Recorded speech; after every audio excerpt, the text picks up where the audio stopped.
Tender আউটারের internet bill পরিশোধ করুন সঠিক নিয়মে। যাদের বাড়িতে টেন্ডার আউটার রয়েছে এবং যারা টেন্ডার আউটারের ওয়াইফাই বিল পরিশোধ করতে পারতেছেন না, তারা এই ভিডিওটির মাধ্যমে জানতে পারবেন যে টেন্ডার আউটারের বিল কিভাবে বিকাশের মাধ্যমে পরিশোধ করা হয়। তবে চলুন বন্ধুরা, কথা না বাড়িয়ে শুরু করি। শুরু করার আগে আপনি যদি এই চ্যানেলটিকে এখনো সাবস্ক্রাইব করে না থাকেন, তাহলে অবশ্যই চ্যানেলটিকে সাবস্ক্রাইব করে পাশে থাকা বেল আইকনে ক্লিক করবেন। টেন্ডার আউটারের ওয়াইফাই বিল পরিশোধ করার জন্য প্রথমে চলে যাবেন আপনার মোবাইলের বিকাশ অ্যাপ্লিকেশনে। তো আমি আমার মোবাইলের বিকাশ অ্যাপ্লিকেশনে চলে গেলাম। যাওয়ার পর এখানে পিন দিয়ে লগ ইন করে নেবেন। তো আমি পিন দিয়ে লগ ইন করে নিলাম। পিন দিয়ে লগ ইন করে নেওয়ার পর আপনার বিকাশ অ্যাকাউন্টের হোম পেজে চলে যাবেন। যাওয়ার পর দেখুন এখানে অনেকগুলো অপশান রয়েছে।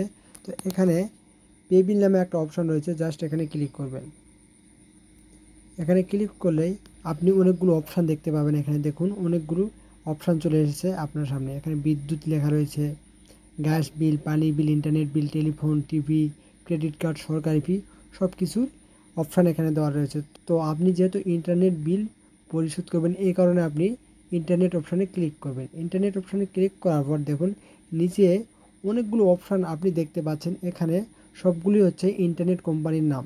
প্রথম রয়েছে লিঙ্ক3 ইন্টারনেট, আম্বার আইটি এবং 3 নাম্বার রয়েছে কার্নিভাল। তো আপনি যে ইন্টারনেটটি ব্যবহার করে থাকেন, অর্থাৎ আপনি যে কোম্পানির ইন্টারনেট ব্যবহার করে থাকেন সে কোম্পানিটিকে সিলেক্ট করে নেবেন। তো আমি যেহেতু কার্নিভাল ইন্টারনেট ব্যবহার করে থাকি, সে কারণে আমি কার্নিভাল ইন্টারনেটটি সিলেক্ট করব। আর আপনি যদি লিঙ্ক3 কিংবা আম্বার আইটি কিংবা সাম অনলাইন এবং আরও যে আদার্স ইন্টারনেটগুলো রয়েছে যেগুলো ব্যবহার করে থাকেন, সেগুলো আপনি সিলেক্ট করে নেবেন। সিলেক্ট করে নেওয়ার পর এরকম একটা অপশান আপনি দেখতে পাবেন।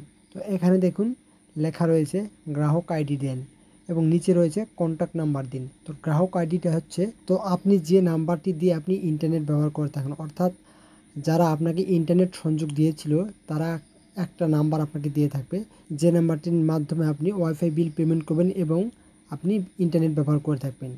তো আপনি ওই নাম্বারটি এখানে বসিয়ে দিবেন। তো ওই নাম্বারটি বসিয়ে দেওয়ার পর নিচে আপনার মোবাইল নাম্বারটি দিয়ে দেবেন। তো আমি আমার কন্ট্যাক্ট নাম্বার দিয়ে দেওয়ার পর এখানে পে বিল করতে এগিয়ে যান, এখানে ক্লিক করব। এখানে ক্লিক করার পর দেখুন এরকম একটা অপশান চলে এসেছে।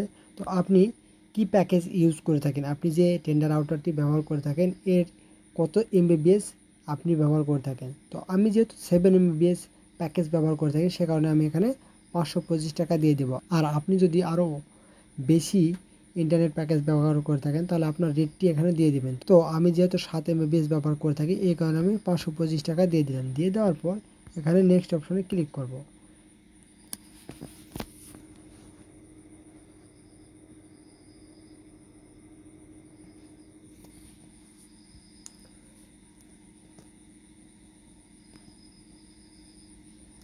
নেক্সট অপশনে ক্লিক করার পর দেখুন এরকম একটা অপশন আপনার সামনে চলে আসবে।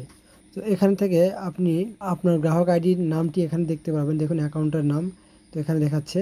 তো সব কিছু এখান থেকে আপনি দেখে নেওয়ার পর জাস্ট নিচে ট্যাপ করবেন।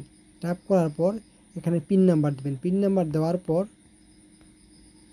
নেক্সট বাটনে ক্লিক করবেন। এরপর দেখুন এরকম একটা অপশান আপনার সামনে শো করবে। তো আপনি কি করবেন, পে বিল করতে ট্যাপ করে ধরে রাখুন, এখানে ক্লিক করবেন। আপনার যদি এই ডিটেলসগুলো সম্পূর্ণ ঠিক থাকে তাহলে আপনি নিচে পে বিল করতে ট্যাপ করে ধরে থাকতে হবে। এখানে ধরে থাকলেই কিন্তু আপনার বিলটি পেমেন্ট হয়ে যাবে এবং পেমেন্ট হওয়ার 7 মিনিটের মধ্যে আপনাকে তারা সংযোগটি দিয়ে দিবে। তো বন্ধুরা, আমি যে প্রসেসটি আপনাকে দেখিয়ে দিলাম ঠিক একই প্রসেস ব্যবহার করে আপনি আপনার টেন্ডার আউটারের ওয়াইফাই বিল পরিশোধ করবেন। বন্ধুরা, ভিডিওটি যদি আপনাকে ভালো লেগে থাকে তাহলে অবশ্যই চ্যানেলটিকে সাবস্ক্রাইব করে ভিডিওটি শেয়ার করে দেবেন অন্যদের দেখার জন্য। ভালো থাকবেন, ধন্যবাদ।